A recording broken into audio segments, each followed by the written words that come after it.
Welcome to A1 TV Telugu news. నేను భువన. Details చూద్దాం. తిరుపతి చంద్రగిరి నియోజకవర్గం రామచంద్రపురం మండలంలోని అనుపల్లి గ్రామంలో భోగి పండుగ సందర్భంగా జల్లికట్టు ఉత్సవాన్ని అట్టహాసంగా నిర్వహించారు. గ్రామ పశువులు కోడెలను వివిధ ప్రాంతాల నుంచి తీసుకురావడం జరిగింది. ముందుగా చెక్క పలకలు, కొత్త బట్టలు సిద్ధం చేసి పశువుల కాపరులతో పూజలు చేశారు.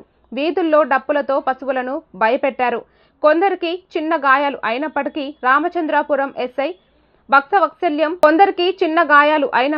రామచంద్రపురం ఎస్ఐ భక్తవత్సల్యం సిబ్బందితో అవాంఛనీయ సంఘటనలు లేకుండా బందోబస్తు చేశారు.